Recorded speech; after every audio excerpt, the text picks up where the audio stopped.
Hey everyone, Emily here and welcome to my kitchen. Today we're going to be trying out a recipe using the air fryer. If you have one of these, it's always so fun to try and find new ways to use them. Today we're going to be trying out a grilled cheese recipe. I know these are not hard to make as it is, but the air fryer should make it even easier, and apparently they come out perfect every single time.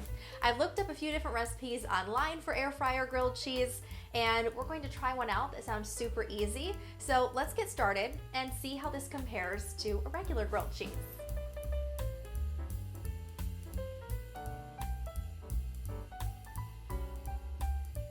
All right, there is not much to this one. I'm going to use a couple of slices of sandwich bread. You can use whatever bread you prefer, butter, and a couple of slices of cheese. So let's put this thing together. You don't have to do anything differently than you normally would when you make a regular grilled cheese. We're going to assemble this as usual. I'm using butter, but you can also use mayonnaise if you prefer. Give both sides of the sandwich a good coating. All right, that's all there is to it. The sandwich is assembled. We're gonna put this in the air fryer and see how it turns out. I'm going to place this directly into the basket of the air fryer.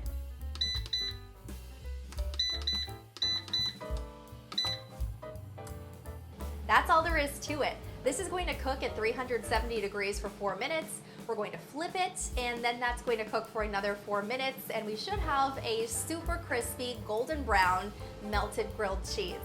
One thing to note, if you are using a very lightweight bread, the recipe does say you might want to put a toothpick in there, and that's because the air circulates around inside of the air fryer, and that's what cooks everything so evenly. So if you have super lightweight bread, that could fly around a little bit. So keep that in mind as you're putting this together. Otherwise, this has been super easy.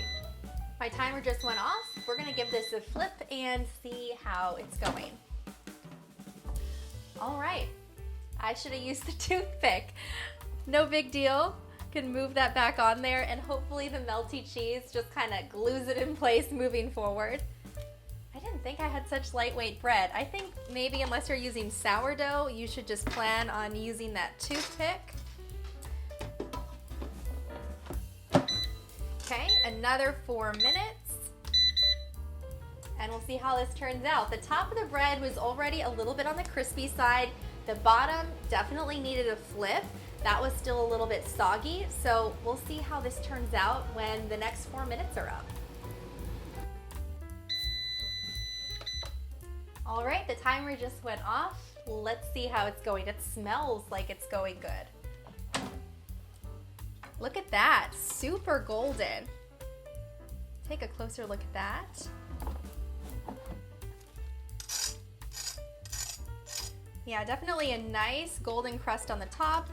Decent one on the bottom side as well. Let's cut that. See how the middle turned out. Pretty melty, it's looking good. This is still a little bit too hot to taste, so I'm going to let it cool off, and we'll see how this compares to a regular grilled cheese, but so far, I'd say it's looking good. Okay, let's give this a try.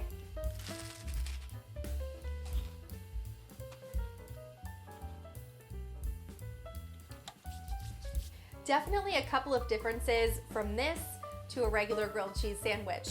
It's quite a bit crispier on the outside, especially around the edges, like on the outside of the crust where you normally wouldn't touch the pan at all. And it has a little bit more of that crispy cheese taste to it, especially around the edges, kind of like a Cheez-It. This is super good and super easy. You don't have to watch it in the pan, and it would be pretty easy to do a batch of grilled cheese sandwiches pretty quickly, putting 2 or even 3 into the air fryer at once, depending on how big yours is. This is definitely an easy way and a really good no-fail way to make a grilled cheese, so I would definitely do it again. I hope you liked this video, and if you did, leave a comment, leave a like, and don't forget to hit subscribe so you can get updates every time I post. If there's an air fryer recipe that you want me to try, leave that in the comments below, and I'll see you back here next time.